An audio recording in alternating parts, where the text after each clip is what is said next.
Okay, so welcome back everyone. We will not waste time. We will directly move to the topic.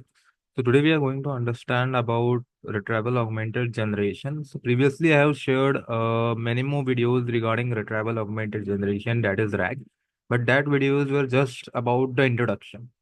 Today we are going to know RAG in detail. Rack को अगर मैं बात करूँ, industry gate solutions में कैसे use करना है। अगर मेरे पास 20 डॉक्यूमेंट है, अगर मेरे पास 15 डॉक्यूमेंट है, तो how do I connected with LLM, how do I give LLM the context, what are the ways through which I can give the LLM the context, and through which जो ground truth होता है। पहली बात तो ground truth क्या होता है। Ground truth is nothing but जो अपन डॉक्यूमेंट्स दे रहे हैं लार्ज लैंग्वेज मॉडल को। अब ये डॉक्यूमेंट लार्ज लैंग्वेज मॉडल को सीधा तो नहीं देंगे। अब ये डॉक्यूमेंट्स का क्या होगा, इसके लिए अभी और एक कंसेप्ट आपको समझना पड़ेगा, वो है इलास्टिक। अब वो अपन प्रेजेंटेशन में आते आते समझेंगे।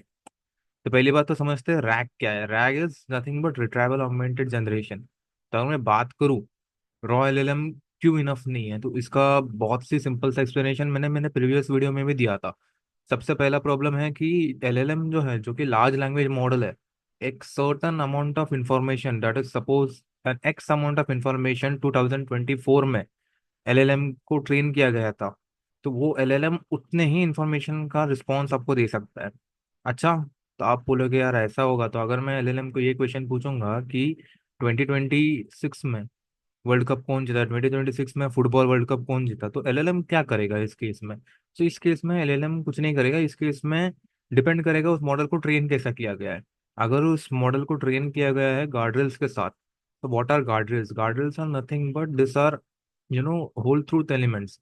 होल ट्रूथ एलिमेंट्स मतलब कि ऐसी चीजें जो एलएलएम नहीं प्रोड्यूस करना चाहिए। जैसे कि बैड वर्ड्स हो गए, anything which is wrong response, तो ये नहीं आए तो फिर उसके लिए क्या करते हैं, लार्ज लैंग्वेज मॉडल को ट्रेन करते हैं गार्डरेल्स के ऊपर। तो अगर एलएलएम गार्डरेल्स के ऊपर ट्रेंड है, तो if it is trained on guardrails then it will not give you response, और it will give you a response that I do not know about the information. But the problem is majority of the LLMs are not trained on guardrails. Majority of जो LLMs होते हैं वो बस data के ऊपर train होते हैं, और गार्डरेल्स जो बेसिक बेसिक होते हैं वो लगाए जाते हैं। So in this case, what LLM will do is LLM will either do hallucination. Hallucination is nothing but wrong facts produce करेगा। आप उसको पूछ रहे हो 2026 में फुटबॉल वर्ल्ड कप में कौन जीता, तो वो कुछ भलता ही बता देगा, 2023 में ये जीता, 2022 में ये वो जीता, या फिर ऑफ टॉपिक चला जाएगा। जैसे कि बचपन में कभी कभी कैसा होता है, अपने को आंसर नहीं पता, तो we use to do a lot this stuff in college days. Like if we don't know the answer, what is efficiency, what is this truth value, what is XYZ, then अपन उससे मिलता जुलता answer लिख देते हैं। तो that is nothing what LLM does, and that is called a hallucination. कि जो भी एलएलएम प्रोड्यूस करेगा इस बार, उसका आपको जो आउटपुट चाहिए उससे कोई लेना देना नहीं होगा, उसका कोई कोरिलेशन नहीं होगा, आप बोल सकते हो। तो दैट इज हेलुसिनेशन।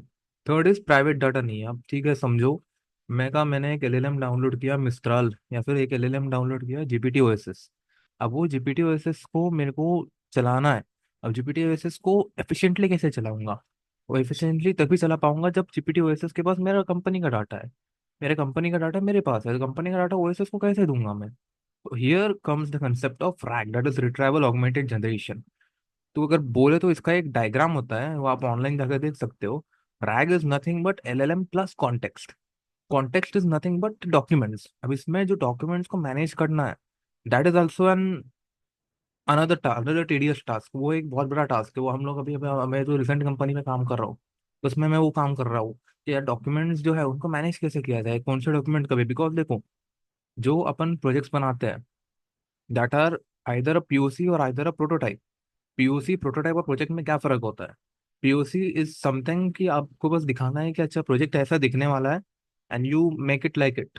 प्रोटोटाइप मतलब एक वर्किंग प्रोजेक्ट है स्टार्ट टू एंड, जिसमें बोल सकते हो आप एपीआई प्रोवाइड किया गया है, इनपुट आ रहा है आउटपुट आ रहा है, बट अच्छे से रिस्पॉन्स नहीं प्रोवाइड कर रहा। You are promising the business dealer कि अच्छा ये और अच्छे से हम डेवलप करेंगे और इसको एक प्रोजेक्ट बनाएंगे। प्रोजेक्ट क्या है? प्रोजेक्ट है कि आपने एकदम एंड टू एंड सॉल्यूशन बना दिया। एंड टू एंड सॉल्यूशन मतलब स्केलिंग से लेके जो भी बात आती है, error resolving, bug resolving, exceptions handling, आपका फाइल हैंडलिंग हो गया, सब कुछ आपने इंक्लूड किया है उसमें। सर्वर्स हो गए, तो that is called as an project. तो पहली बात तो थोड़ा ज्यादा ही डिटेल चला गया, बट अगर अपन देखे इस स्लाइड को, तो इस स्लाइड में से लेने का अपने को क्या क्या समझना है, दो चीजें समझनी है। पहली बात तो एलएलएम अकेला ज्यादा कैपेबल नहीं है।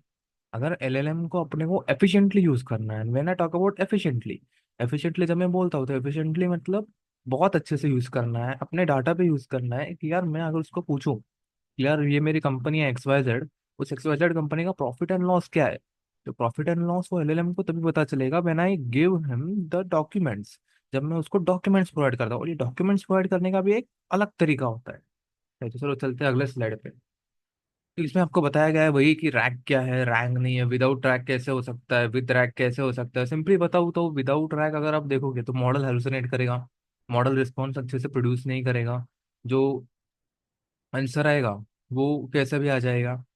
विद रैक क्या होगा, विद रैक आपका मॉडल, आपका जो डॉक्यूमेंट्स आपने प्रोवाइड किए, समझो आपने एक दो तीन चार पांच डॉक्यूमेंट प्रोवाइड किए, तो आपका मॉडल उसी पांच डॉक्यूमेंट में फाइंड करके आंसर आंसर प्रोवाइड करेगा।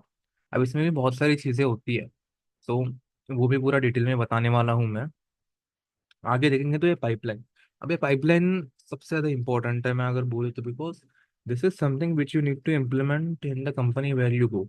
Now recently the company which I am working right now, we are implementing RAG based solutions. हमारे पास दो सर्विसेज ऐसा है जो रैक बेस्ड सॉल्यूशंस यूज करते हैं। अब इसमें सबसे पहली बात क्या है, सबसे पहली बात तो यह है कि मेरे को डॉक्यूमेंट्स अपलोड करने हैं। अच्छा ठीक है, डॉक्यूमेंट्स अपलोड करना है, वो मेरे को समझ में आया, कर दूंगा अपलोड। बट क्या सारे डॉक्यूमेंट सेम साइज के होंगे? मैं कहा नहीं। क्या सारे डॉक्यूमेंट सेम टाइप के होंगे?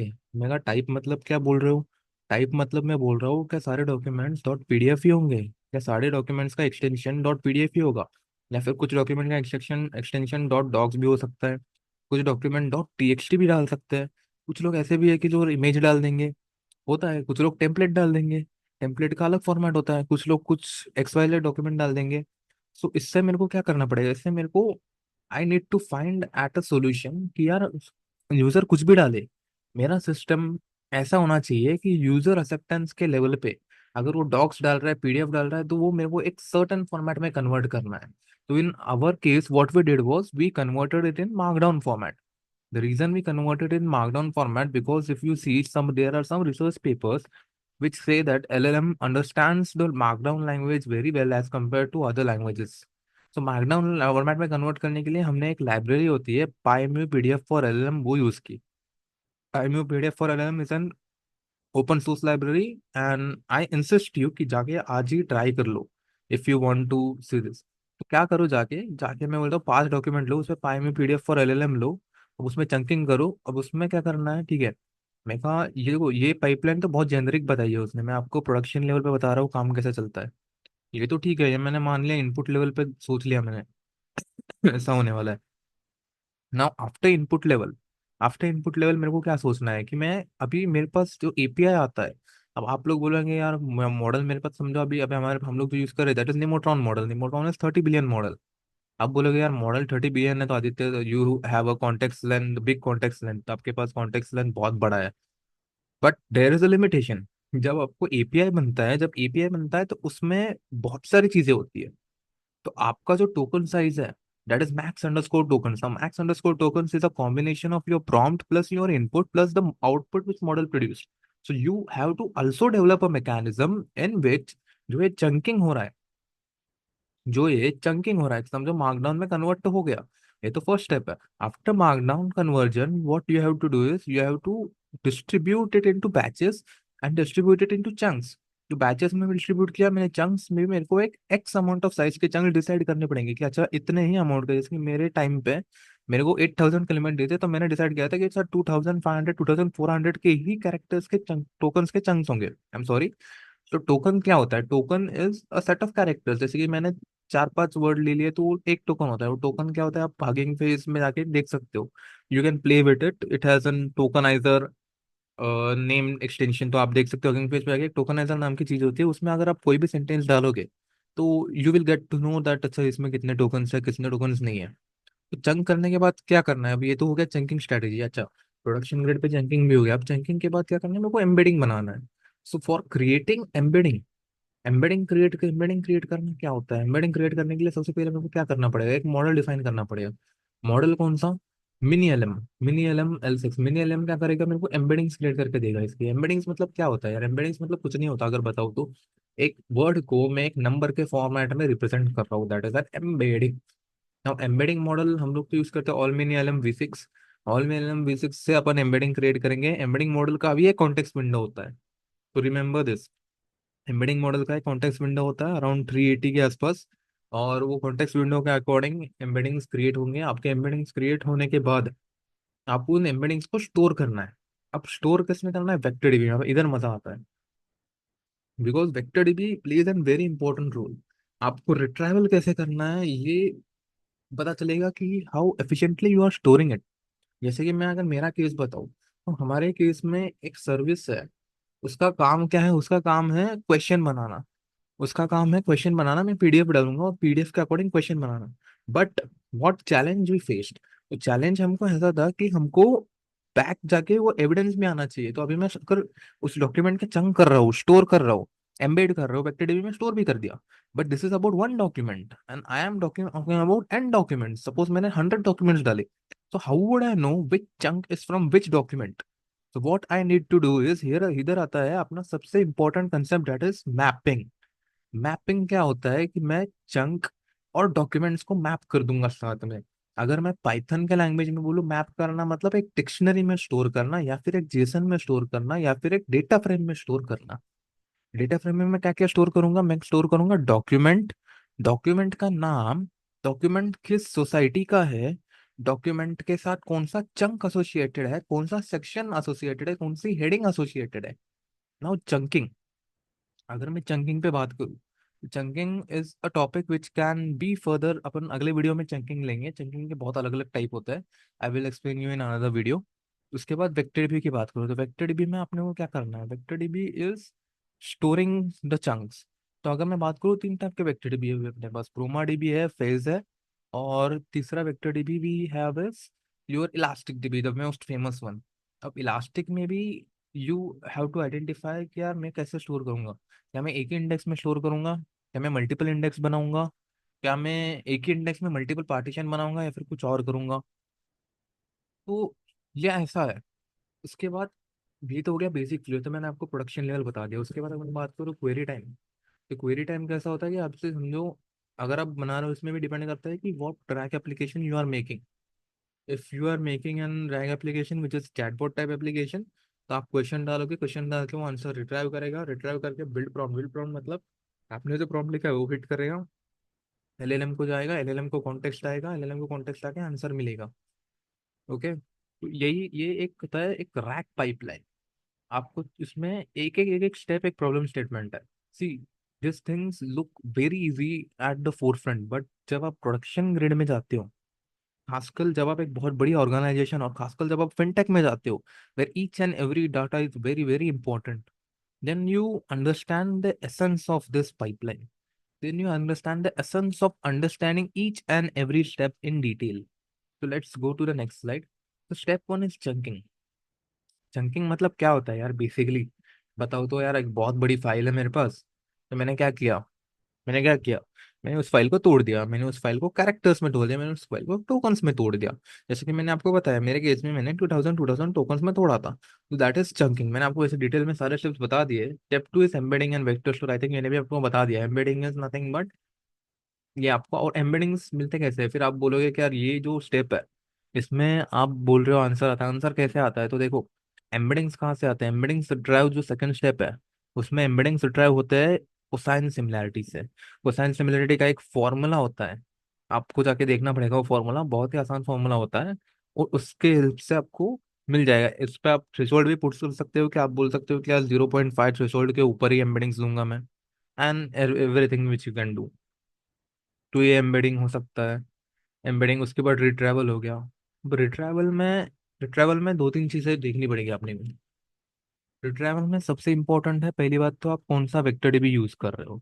If you are using Elastic, Elastic का सबसे बड़ा एडवांटेज है, इलास्टिक आपको तीन चीजें देता है। सबसे पहले देता है इलास्टिक, उसको बोलते हैं अपन BM25। BM25 ज्यादा कॉम्प्लेक्स नहीं है, क्या बोलते हैं उसको? Best match 25। बेस्ट मैच 25 मतलब, हम बोले बेस्ट मैच 25 मतलब क्या होता है? मतलब जो सबसे ज्यादा मैचिंग चंक है। सपोज मैंने एक क्वेरी डाली, are firewalls implemented in XYZ company, are firewalls implemented in XYZ company. तो ये क्वेरी क्या करेगी? वो डॉक्यूमेंट में जाके, मैं डॉक्यूमेंट सिलेक्ट करूंगा तो डॉक्यूमेंट्स में जाके सर्च करेगी कि कौन से वो चंक्स है जिनकी कोसाइन सिमिलरिटी टॉप 25 में आती है, and it will return me the top 25 chunks. Second thing which Elastic gives us is RRF. RRF is recursive ranking. Recursive ranking मतलब क्या होता है? एक आपका आया BM25, एक आया KNN. KNN मतलब K नियरेस्ट नीबर्स. K नियरेस्ट नीबर्स तो बहुत आसान है, आपको पता है, सबने पढ़ा ही है.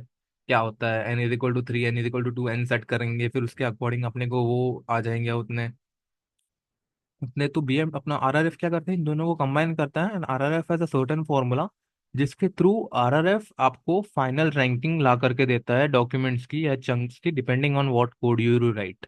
Second is filters. फिल्टर्स क्या होते हैं इलास्टिक में? अगर मैं बात करूँ फिल्टर्स की, filters are nothing but basically, अगर मेरे को बोलना है कि अच्छा मेरे पास 5 डिपार्टमेंट है, department of regulation, department of supervision, मेरे पास डिपार्टमेंट ऑफ फोटोग्राफी है. मेरे को बोलना है कि यार मेरे को सिर्फ डिपार्टमेंट ऑफ रेगुलेशन के ही डॉक्यूमेंट देखने हैं, उसमें भी मैं बोलूंगा कि मेरे को सिर्फ वो डॉक्यूमेंट देखने हैं जो टैग्ड है finance related. So filters are nothing but, आप बोलोगे आप एक तरीके का फिल्टर लगा दिया, that are filters. Next is prompt. Prompt का तो मैंने आपको सब पहले ही बता के रखा हुआ है. Prompt is nothing but, prompt में आप कॉन्टेक्स्ट, आप इसमें भी देखो बहुत सारी चीजें हैं. मैं आपको बताऊँ कॉन्टेक्स्ट आप कहाँ से लेके आओगे, बोलोगे यार ठीक है बट कॉन्टेक्स्ट मिलेगा कहाँ से? आप कॉन्टेक्स्ट अपने को मिलेगा प्रॉम्प्ट से. प्रॉम्प्ट से कैसे मिलेगा? मेगा प्रॉम्प्ट अपने आप लिखोगे, प्रॉम्प्ट लिख के कॉन्टेक्स्ट आ गया मेरे पास. अब वो कॉन्टेक्स्ट पास, या तो कॉन्टेक्स्ट प्रॉम्प्ट को पास करेंगे, या तो प्रॉम्प्ट रन होगा उस कॉन्टेक्स्ट के ऊपर. दो चीजें हैं, या तो मैं प्रॉम्प्ट कॉन्टेक्स्ट पे पास करूंगा या फिर प्रॉम्प्ट रन होगा कॉन्टेक्स्ट के ऊपर. सो ये तो बहुत इजी चीज है, ऐसी चीजें तो आपको इम्प्लीमेंट करके देखनी पड़ेगी. बहुत ही सिमिलर है, कुछ उतना ज्यादा डिफिकल्ट नहीं है. ओके, सो इधर प्रॉब्लम प्रॉब्लम कहाँ आता है? Rag is a good framework but each framework has its benefits and has its drawbacks. तो अगर मैं बात करूँ रैग की, तो रैग का ड्रॉबैक क्या है? रैग का सबसे बड़ा ड्रॉबैक ये है कि अच्छा मेरे को, अब मैंने समझो 5 डिपार्टमेंट के 10-10 डॉक्यूमेंट अपलोड कर दिए. अब मेरे को आ गए 5 chunk. How do I know कि वो 5 चंक कौन से डिपार्टमेंट के कौन से डॉक्यूमेंट से है? Second thing, how do I know कि रैग ने जो जनरेट किया है वो करेक्ट है कि नहीं? थर्ड थिंग, ठीक है करेक्ट किया है ठीक है, क्या फिगर्स करेक्ट जनरेट किए? Because it happens sometimes. मैं भी जब ट्रेन करता हूँ तो ऐसा बहुत बार होता है, जब मैं प्रॉम्प्ट लिखता हूँ और वो गलत क्वेश्चन जनरेट कर देता है. तो in this case I have to go and see कि यार अच्छा ये सेक्शन, इस सेक्शन में मैंने क्वेश्चन जनरेट क्यों बोला था, इसने तो इस सेक्शन पे क्वेश्चन जनरेट किया ही नहीं है. So in this case what we need to do, in this case जो मैं यूज करता हूँ, what is that is extra parameterization in your. तो वो क्या होता है? Extra parameterization is nothing but कि आप प्रॉम्प्ट में समझो 2-3 पैरामीटर ऐड कर रहे हो, उसके अलावा प्रॉम्प्ट को बोलो एक रिस्पॉन्स की जगह एक जेसन रिटर्न करे. Why a Jason? तो जेसन रिटर्न करके आपको उसमें आप रीजन भी निकाल सकते हो प्रॉम्प्ट का कि अच्छा प्रॉम्प्ट ने रिस्पॉन्स दिया है, मॉडल ने रिस्पॉन्स दिया है.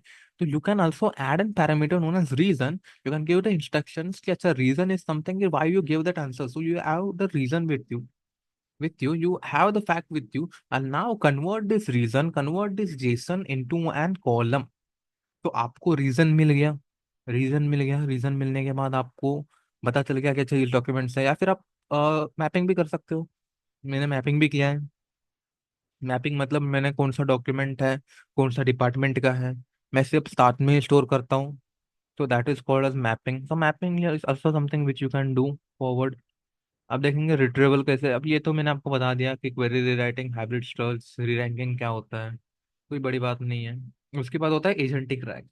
एजेंटिक रैग यार, एजेंटिक सच बताओ तो एवरीथिंग एजेंटिक एजेंटिक बोलते तो है, but agentic implementation is not easy in production systems. Agentic implementation आपको करना है तो पहली बात तो उसमें you need to have the clarity कि क्यों करना है.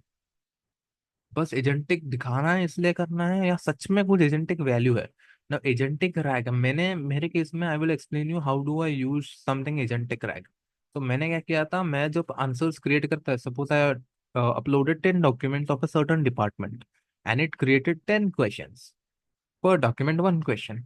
So now what I used to do is I used to apply agentic AI in case of, I used to produce a last column that is QC. QC is nothing but quality check of questions. Quality check क्या check करेगा कि अच्छा जो question generate हुए हैं at the end, क्या वो question उसी चंक के हैं. अगर वो क्वेश्चन उसी चंक के है तो ठीक है, अगर नहीं है तो वापस जनरेट करो। Okay, so that that that task the quality check will does. तो ऐसा मैंने एक नॉर्मल एजेंटिक रैग की तरह लगाया था, बट आप एजेंटिक रैग अब लैंगचेन लैंग्राफ आप you can use anything, but एक चीज समझो कि यार ये चीजें फैंसी है बहुत ज्यादा, लगती है कि यार प्रोडक्शन में यूज होंगे मजा आएगा करेंगे तो, but things get complicated when you get in this. You can do it और यू कैन नॉट। अब इसमें रैग या फाइन ट्यूनिंग, अब दो चीजें समझते हैं अपन, रैग क्या होता है, फाइन ट्यूनिंग क्या होती है। अगर मैं बात करूँ रैग की, तो रैग तो आपको मैंने एक्सप्लेन कर दिया, rag is retrieval augmented generation. Rag में आप डॉक्यूमेंट डाल के आप रीइंडेक्स कर सकते हो एनीथिंग। फाइन ट्यूनिंग मतलब क्या होती है, fine tuning is nothing but, समझो मेरे को एक सर्टन टाइप ऑफ रिस्पॉन्स ही चाहिए डॉक्यूमेंट एलएलएम से।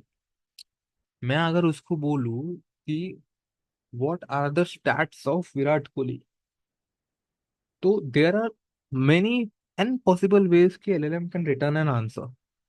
The first possible way is LLM will return Virat Kohli's name, Virat Kohli's career, Virat Kohli's net worth, and then it will return Virat Kohli's stats. The second way is it will directly go and return Virat Kohli's stats. Third way is it will return first sixes, it will return then fours, then it will compare with other cricketers. Now suppose I want to develop a model which would answer in a certain way कि अगर मैं उसको पूछूं कि what are XYZ player stats, तो वो सबसे पहला एक चीज करेगा, सबसे पहला वो क्या करेगा, उस बंदे का स्टैट्स लेके आएगा, और दूसरा चीज वो करेगा कि उस बंदे के स्टैट्स को सारे अदर प्लेयर्स के स्टैट्स से कंपेयर करेगा। अगर मेरे को ये करवाना है एलएलएम से, तो that is called as fine tuning LLM, की मतलब मेरे को एक सर्टन टाइप का आउटपुट ही चाहिए। तो उस केस में अपन करते हैं फाइन ट्यूनिंग। तब फाइन ट्यूनिंग अच्छा है या राग अच्छा है, मैं आपको एक बात बताऊं, फाइन ट्यूनिंग कितना करोगे। The problem with fine tuning है, फाइन ट्यूनिंग मेजरली आप तब यूज करते हो जब आपको कोई क्लासिफिकेशन टास्क, जब आपका कोई ऐसा टास्क हो कि जिसमें यार मेरे को, आपको पता है कि अच्छा मेरे को ऐसा ही इनपुट आने वाला है, आपको पता है कि यार मेरे को एक सर्टन टाइप ऑफ वे में ही यूजर क्वेश्चन पूछने वाला है, तब आप जाके फाइन ट्यूनिंग करते हो, और else you use RAG. So it's quite simple. अब इसमें अभी यार यही है कि five things to remember, RAG is retrieval plus prompt, there is no magic in it. ये तो मतलब टिपिकल पीपीटी जैसा वो तो मैंने बोला था उसने जनरेट करके दिया है, पर इसमें आपने को दो तीन चीजें समझने लायक है। पहली चीज तो ये समझने लायक है, रैग यूज तब करना है। रैग यूज तब करना है जब मेरे को पता है कि यार मेरे को एक सर्टन डॉक्यूमेंट्स के थ्रू ही आंसर निकालना है, तो मैं रैग यूज करूंगा। सेकंड, रैग यूज तब करना है जब मेरे को मेरे आउटपुट की वैल्यू इंक्रीज करनी हो, कि मेरा आउटपुट हेलुसिनेटेड रिस्पॉन्स दे रहा है, नहीं मेरे को हेलुसिनेटेड रिस्पॉन्स नहीं चाहिए, मेरा बिजनेस अफेक्ट हो रहा है। So what I need to do is in this task, what I need to do is I need to give it my documents, my context, and I need to fix it according to it. It will generate me the answer according to my context. So that is everything which I want to include in this video. So thank you so much, everyone.